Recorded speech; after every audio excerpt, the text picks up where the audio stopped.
ಬದಲಾವಣೆ ಜಗದ ನಿಯಮ. ಪ್ರಕೃತಿಯು ಪ್ರತಿದಿನವೂ ಒಂದಲ್ಲ ಒಂದು ಬದಲಾವಣೆಯನ್ನು ಮಾಡಿಕೊಳ್ಳುತ್ತಲೇ ಇರುತ್ತದೆ. ಅಲ್ಲದೆ ಪ್ರತಿ ವಸಂತದಲ್ಲಿ ಪ್ರಕೃತಿ ಬೃಹತ್ ಬದಲಾವಣೆಯನ್ನು ಹೊಂದುತ್ತದೆ.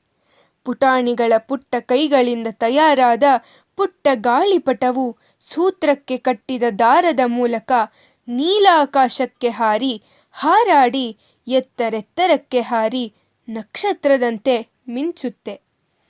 ಪುಟ್ಟ ಮಕ್ಕಳು ತಯಾರಿಸಿದ ಪೇಪರ್ ದೋಣಿಯು ಕಾಲುವೆಯಿಂದ ನದಿಯನ್ನು, ಅಲ್ಲಿಂದ ಸಮುದ್ರವನ್ನೂ ಸೇರುತ್ತದೆ. ಎಲ್ಲಿದ್ದವರು ಎಲ್ಲಿಗೋ ಹೋಗಿ ಸೇರುತ್ತಾರೆ. ನೆಲದ ಅಂಚಿನಲ್ಲಿದ್ದವರು ಬೆಳೆದು ಆಕಾಶದೆತ್ತರಕ್ಕೂ ಬೆಳೆಯಬಲ್ಲರು. ಯಾರು ಯಾರನ್ನು ಏನಾಗುತ್ತಾರೆಂದು ಊಹಿಸಲಾಗದು. ಅಂತೆಯೇ ನಾವು ನಮ್ಮ ಚಾನೆಲ್ ಹೆಸರನ್ನು ಬದಲಾಯಿಸಿಕೊಳ್ಳುತ್ತಿದ್ದೇವೆ. ಗಾರ್ಡನಿಂಗ್ ಐಡಿಯಾಸ್ ಅಟ್ ಹೋಮ್ ಇಂದ ಹಾಬಿ ಮನೆಗೆ. ಹವ್ಯಾಸವೇ ಮನೆ ಮಾಡಿದ ಚಾನೆಲ್ ನಮ್ಮದು.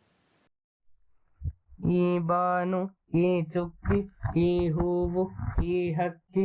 ಈ ಬಾನು, ಈ ಚುಕ್ಕಿ, ಈ ಹೂವು, ಈ ಹಕ್ಕಿ.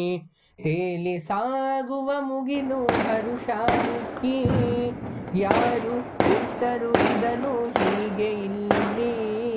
ತುದಿ ಮೊದಲು ತಿಳಿಯದಿ ನೀಲಿಯಲಿ. ಈ ಬಾನು, ಈ ಚುಕ್ಕಿ, ಈ ಹೂವು, ಈ ಹಕ್ಕಿ. ಈ ಬಾನು, ಈ ಚುಕ್ಕಿ, ಈ ಹೂವು, ಈ ಹಕ್ಕಿ. ತೇಲಿ ಸಾಗುವ ಮುಗಿಲು ಹರುಷ ಉಕ್ಕಿ.